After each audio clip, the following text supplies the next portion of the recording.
How's it, everyone? Welcome to another video, and in today's video we're going to be talking about what 4 metrics you need to measure in order to determine whether the business that you want to start is actually going to be profitable and can scale consistently in order to help you build an asset.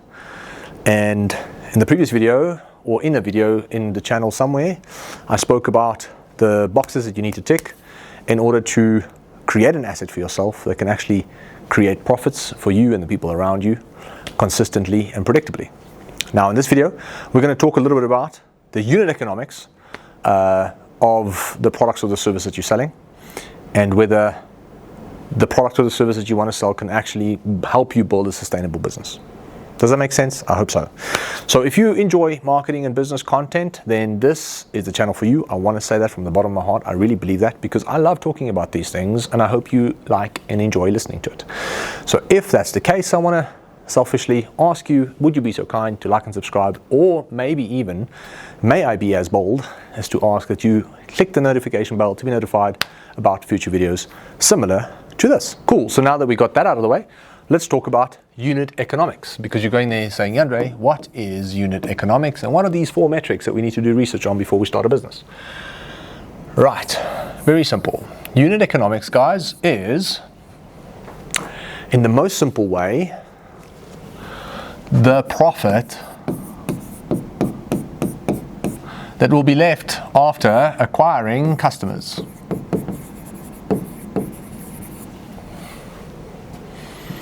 Okay, that's really it. That's really what unit economics are. And the reason it's important is because a lot of times people look at a specific product and they go, hey, we can sell that. Wanted to pick one up or two and show you, but I'm not going to do that now. Well, I'll have one that I'll show you in a second. But I've seen a lot of people go, hey, did you know the product, this product is super popular, we need to sell it. And then they go do research on what it costs, and they think, cool, it costs $100, we can sell it for 300, there's a good business model. No, that's not necessarily the case. You have to do more due diligence, and that due diligence includes 4 metrics that you want to do research on, okay? And it's actually quite simple. Those 4 metrics include the following. The first one is, and you've heard me say this many times, your GP, margin. When you say margin, you mean percentage, and GP refers to gross profit. Gross profit is linked to your cost of goods. It's basically what profit is left after covering the cost of the product. Okay, so we have this beautiful Lego bonsai tree that someone bought for me, but let's pretend I walked into a store. So Lego makes this for basically next to nothing, I assume. I actually don't want to know what their markups and margins are. I might vomit on my shoes. But they make this for next to nothing, and they sell this for quite a hefty price. Okay, so let's, for argument's sake, say that their cost of goods is $100. Jandre, what is cost of goods exactly, and what does it include? I'm so glad you asked. Guys, cost of goods includes everything related to getting the product to where it needs to be so that you can sell it. Yeah, that's a pretty simple way of looking at it. So for example, if you're ordering products from China, that will include shipping. That will include manufacturing. That would include packaging. That will include maybe formulations like IP, or paying an expert to formulate something for you if you're selling powders or capsules, whatever. So now, this all is your cost of goods. And let's say that is 100 Rand.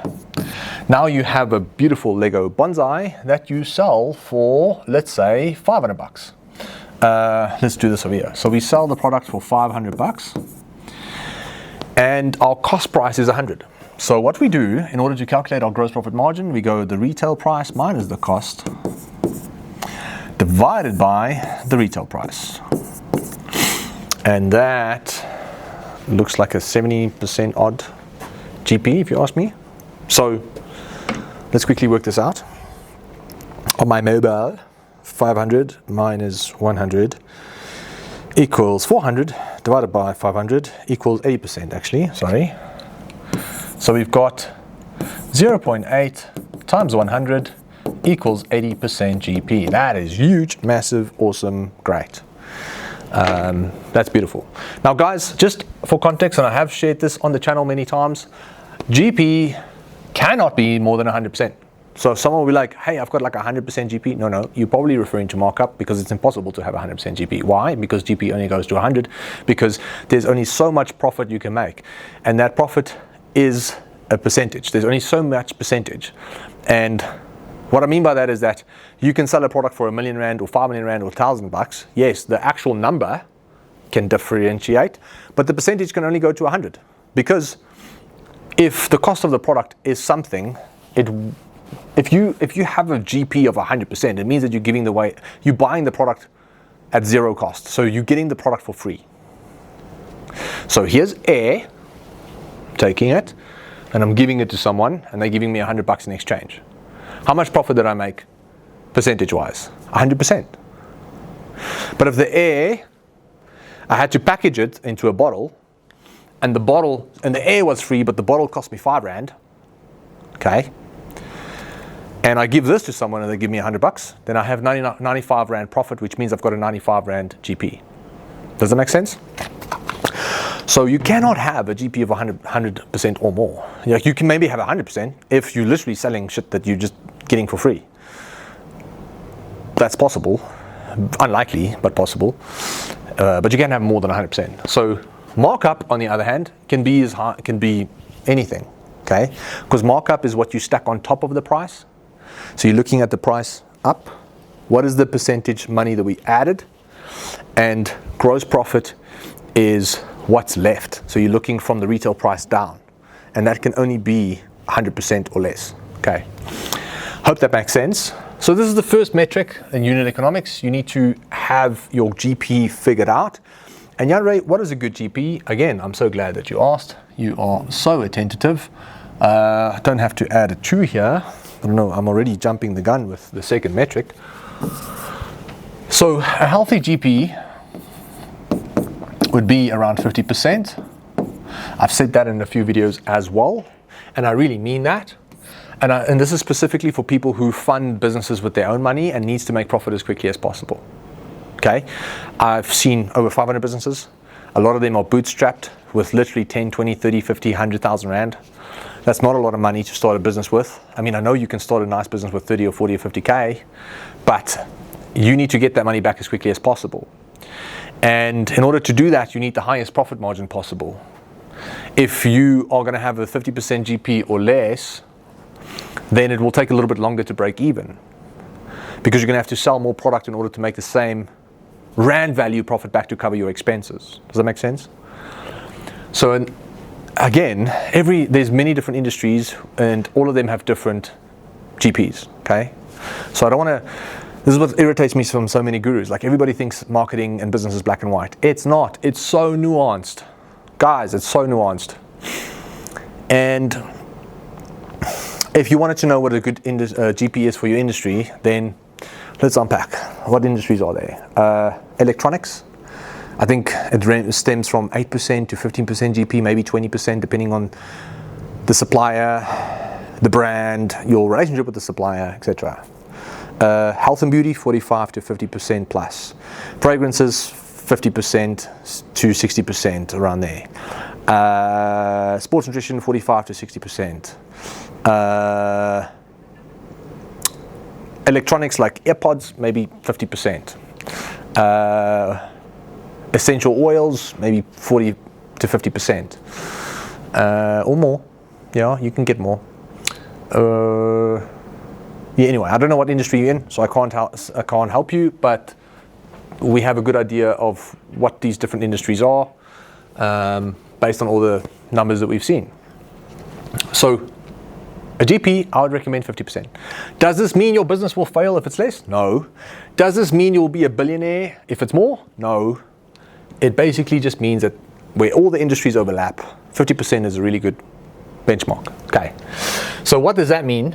That means that if your cost product was $100, then you need to sell it for 200. And if we have to do the math, 200 minus 100 is 100. Divided by 200 is 0.50, which is 50%. So all it means is that you're actually just charging double for whatever you're paying. So if you paid 100 Rand for this book, that is how the world's most relentless retailer will continue to revolutionize commerce, the Amazon book. If you paid $100 for it, you want to sell it for 200. If you paid $300 for it, you want to sell it for 600. If you paid $200 for it, you want to sell it for 400. That's a GP of 50%. Very simple. And I also just like the simplicity of it, actually.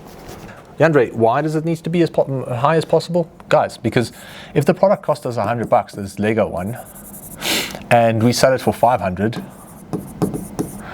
then, guys, obviously, simply, this is the profit we're making. We're making 400 Rand profit. And with this, we're going to pay marketing, we're going to pay shipping, we're going to pay transaction fees, and we're going to pay other operating expenses that we need to grow the business with. Okay, so the more profit you have, the more you can afford to pay these things, and the more you can afford for rent, and the more you can afford for everything else, right? So that is why GP is so crucial. Moving on, the second metric that we need to do research on and measure is your CAC, your cost of acquiring a customer. So you've got a business idea. First of all, figure out what your GP is and try and get it as high as possible. Second thing is that you want to do is now, what is it going to cost me to acquire a customer? This is the one thing I think most business owners completely ignore. Everybody thinks that customers are just going to fall out of the sky the moment they run an ad. It's not how it works, unfortunately. The average cost on Meta to acquire a customer is between $100 and $300 roughly. Again, different for all industries. Furniture will be more, groceries will be less, right? Nuances. But that's roughly where it will be. So, let's do the math. What did we say? We said the product's costing us $100, the Lego example, and they sell it for $500. So we have then, in theory, $400 left. Then if we minus another $100 for cost of acquisition, we have $300 left. Okay? So you need to do some research on your industry. Like, we have a good idea of what people pay to acquire customers in different industries, but you don't, right? And unfortunately, that's the case. I mean, you can always email me and ask, but I mean, not everybody's going to do that. So the point is, you need to do your own research in order to understand what the average CAC is for the industry that you're in. Okay? So go on to ChatGPT, go on to Claude, go on to, DeepSeek, and Grok, and go on to these AI platforms and speak to some experts. This is what annoys me about our industry, is like, everybody thinks that the stuff is just binary, and it's not. Every industry is unique. Okay? So the second thing is CAC. You need to understand what it's going to cost you to acquire a customer, and ideally you want, the more profit you have, the more you can afford to acquire a customer, which is great. The third metric is what we call contribution margin. Contribution margin. Now, not a lot of people know what this means. For a long time, I didn't know what it meant. I always just thought it was operating expenses, operating margin, but it's not. Contribution margin, guys, interestingly enough, is the profit percentage that's left after covering your cost of goods, after covering your CAC, and after covering other variable expenses that goes into acquiring the customer. So you think this $100 here is the only cost attached to acquiring the customer, but you're wrong. Because what else goes into once the customer has given you money? Well, you have to ship the product to them, so there's a shipping cost. And yes, you can pass that on to the customer, but let's say you don't. Then there's transaction fees. So the transaction fees needs to be covered. And just for the simplicity of this video, let's say that these are the only other two variable expenses that goes into acquiring this customer. Okay? So we've got our CAC. Our cost of goods is $100. Our CAC is $100, and shipping is on average, let's say shipping is on average 69 Rand, I'd say, roughly 79, 69 Rand, depending on who you use. It can go up to 99 or $100. And then you've got transaction fees, and that's usually around 4%, depending on the platform. If you're using Pages Now, Payflex, which obviously have higher transaction fees, versus PayFast and Peach Payments, and etc. So let's just say it balances out at 4% or 3.5% or whatever. I'm just going to say 4 for the sake of the video. Now, let's do the math. Remember, we're selling the product for, how much did we say? $500. So what's 4% of 500? Of $100, it's 4 rand. So 4 times 5 is $20.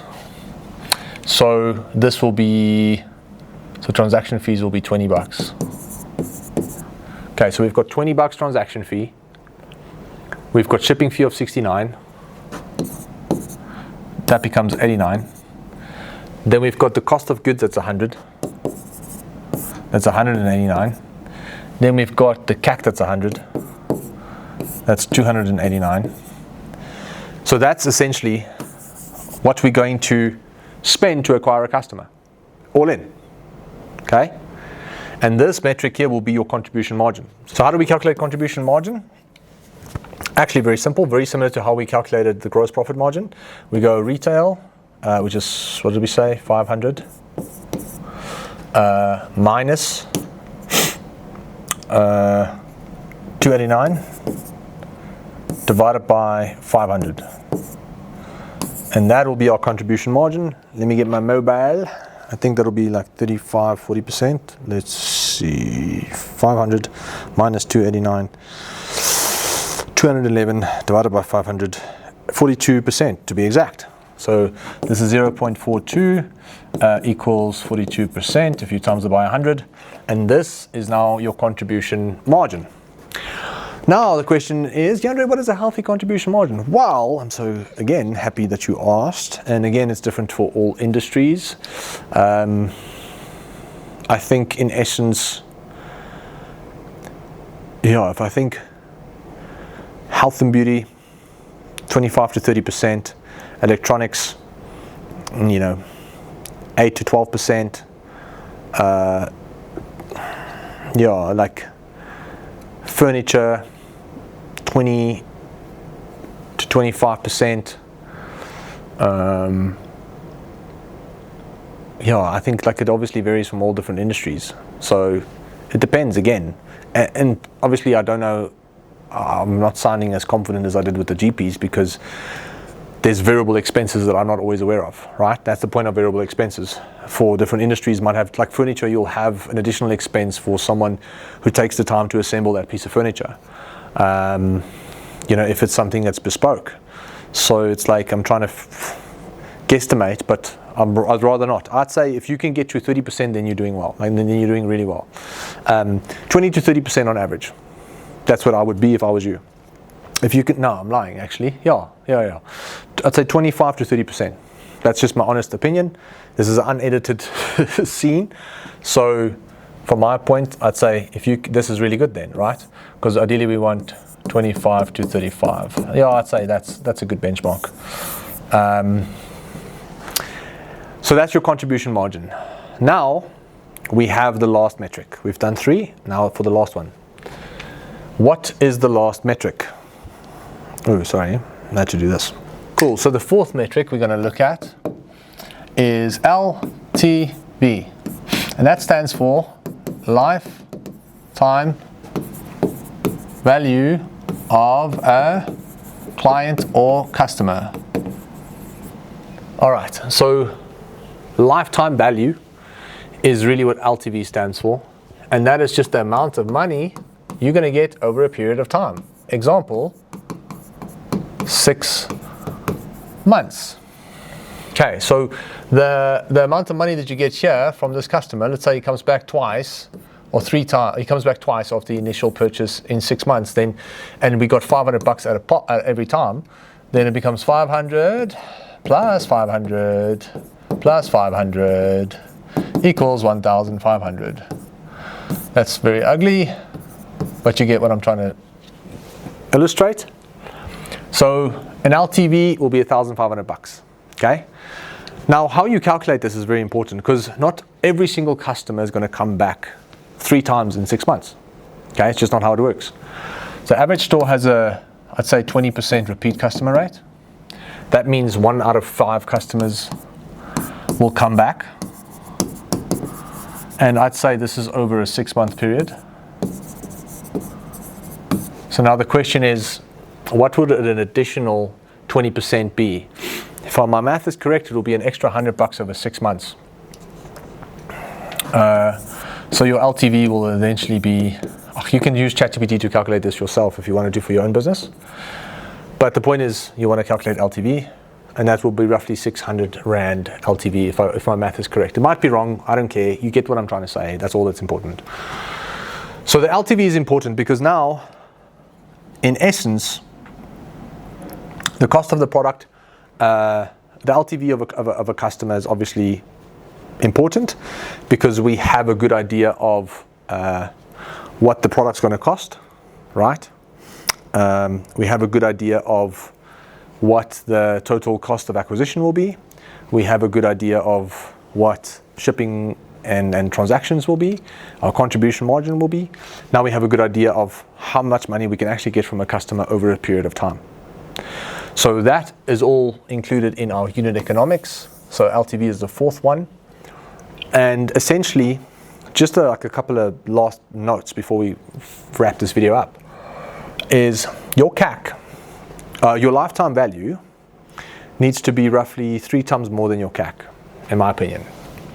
So you've got LTV, and this needs to be 3 times more than your CAC. So if your CAC is, we said earlier, 289 Rand, then you need about 3 times that to be your LTV. And that will be what? 800 and something? 289 times 3, 289 times 3, 867. 867. That's what the LTV actually should be if we wanted to run a healthy business. Okay? So we can see here this LTV might not be enough. So hopefully it's a business that's got a higher return customer rate, like 30% every 6 months.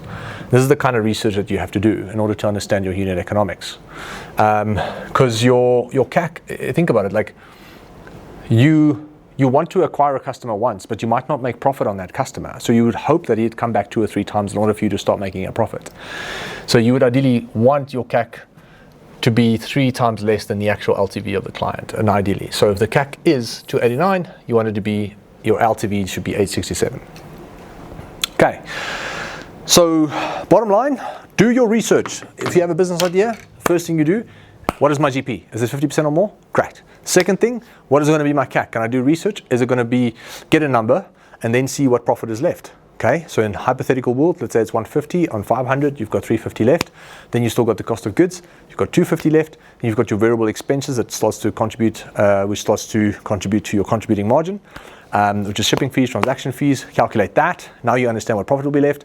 Now the last thing you can do is just say, hey, what does my LTV need to be? And is there a good chance that I can actually get those percentage of customers back every single month? And if you can't do that, you might have a difficult business to scale. I hope this video didn't confuse you, because sometimes I feel like I confuse myself, but to me, in essence, it makes sense. So I hope there was value in it. Much love. I'll see you guys next week. Cheers. Bye.